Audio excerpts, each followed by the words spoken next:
Je m'appelle Blanche, j'ai créé une compagnie qui s'appelle Granit Suspension. Avant ça, j'ai fait des études dans les arts de la marionnette et c'est à la fin de ces études que j'ai créé ma compagnie dans le Grand Est pour écrire des spectacles.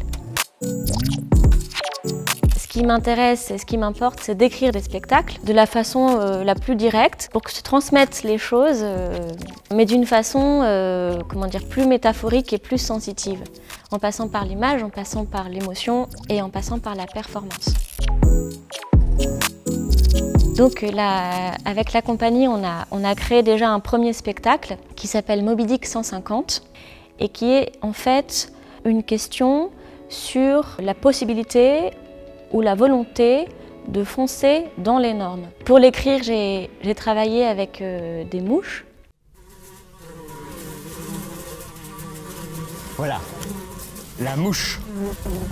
La mouche pond une centaine d'œufs dans un milieu propice. Qui pour moi représentait l'insolence dans la mouche. Parce qu'elle a ce truc de... oui, elle est là, elle vient et tu la chasses et elle revient. Et c'est comme quelque chose qui ne se fait pas oublier et puis qui est tout petit mais qui va beaucoup énerver. Dans ce spectacle, la Moby Dick 150, je fais un parallèle avec donc, cette petite mouche un peu très énervante avec Moby Dick, un énorme cachalot qui lui a une obsession et d'ailleurs va jusqu'au bout, qui est de fracasser le bateau du capitaine Ahab, qui est un bateau de chasse.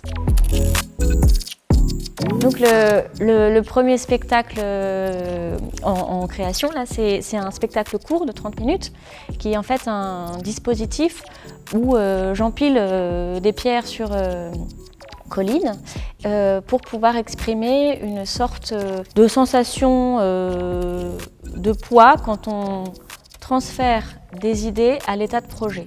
Donc le deuxième spectacle sur lequel on travaille s'appelle Papagaï.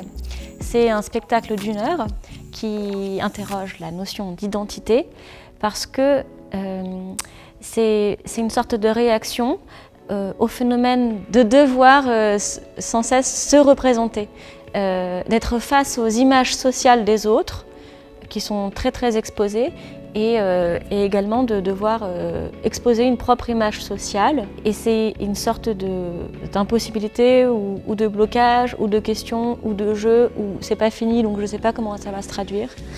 Mais voilà. Je peux parler du cabinet d'éthymologie. En fait, c'est des webmasters, des créateurs de sites internet. Quand j'ai découvert ça, ça m'a beaucoup plu parce que c'était une façon de présenter son travail qui puisse passer par autre chose que simplement des mots, mais aussi dans la mise en scène même du site internet, on comprend déjà des choses et ça me plaisait.